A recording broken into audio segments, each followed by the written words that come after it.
दोस्तों नमस्कार।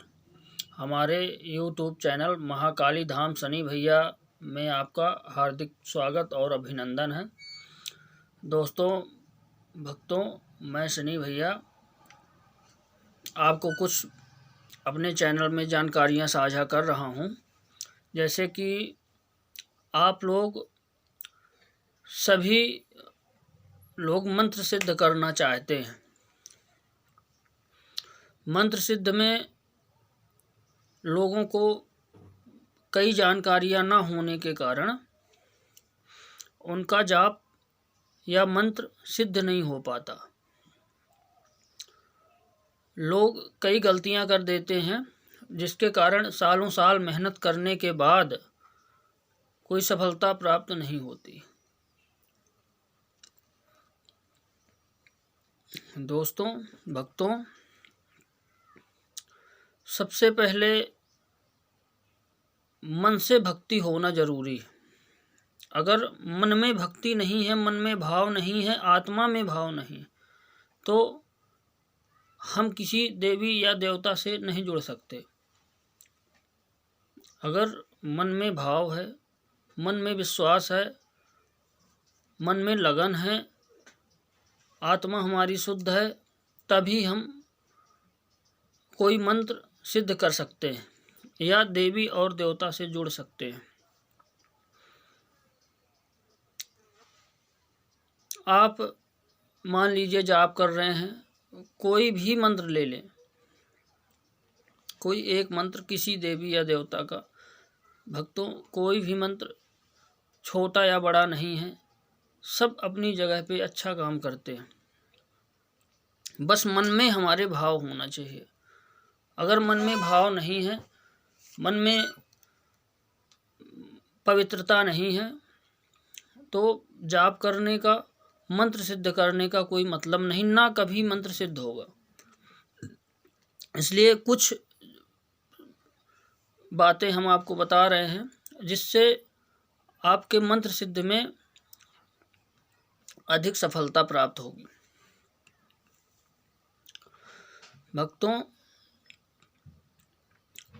सबसे पहले आप किसी देवता का, चाहे शंकर जी हों या बजरंगबली स्वामी हों, महावीर स्वामी, चाहे माता काली हों, चाहे माता दुर्गा हों, चाहे गणेश जी हों, चाहे कोई भी अन्यत्र देवता हों, आप एक मंत्र ले लीजिए।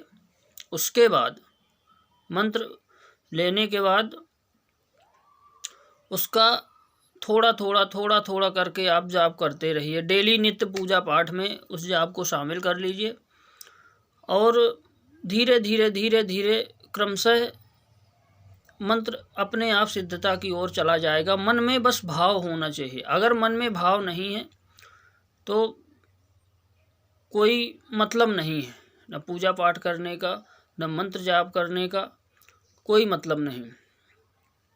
इसलिए भक्तों,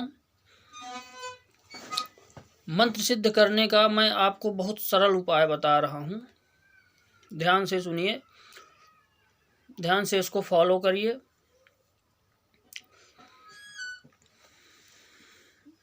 सबसे पहले हम किसी भी देवता का मंत्र लेके उसका अनुष्ठान किया जाता है।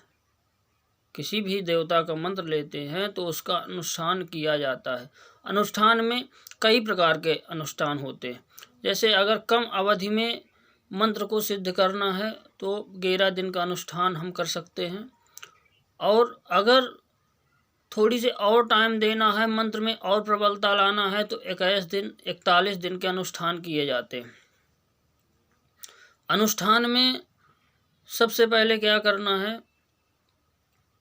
कि संकल्प लेते हैं हम। संकल्प विनियोग पढ़ करके, हाथ जल में लेकर के, जितना हमको 12,000, 51,000, 1.25 लाख, 5 लाख का जितना जप करना है उसका हम संकल्प ले लेते हैं। उसके बाद संकल्प ले करके अपना जाप स्टार्ट कर देते हैं, चालू कर देते हैं। जैसे डेली 1 घंटा सुबह और 1 घंटा शाम। अगर हमने 12,000 या 51,000 का अनुष्ठान किया है तो 1 घंटा सुबह 1 घंटा शाम। सुबह आप जैसे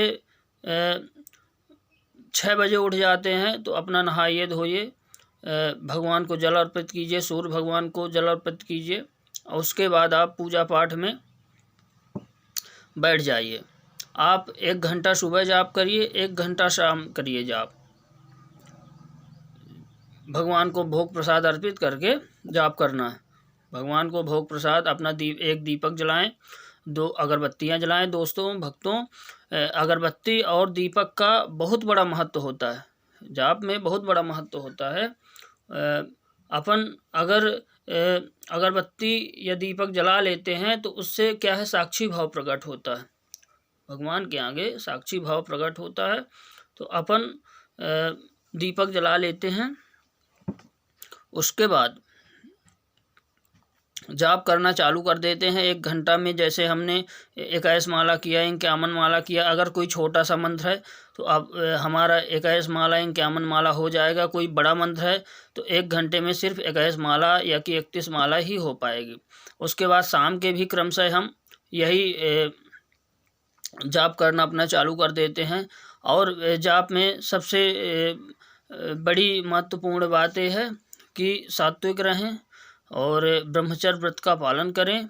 अगर हम ब्रह्मचर्य व्रत का पालन नहीं करते तो उसमें से क्या होता है कि मंत्र में सफलता प्राप्त नहीं होती।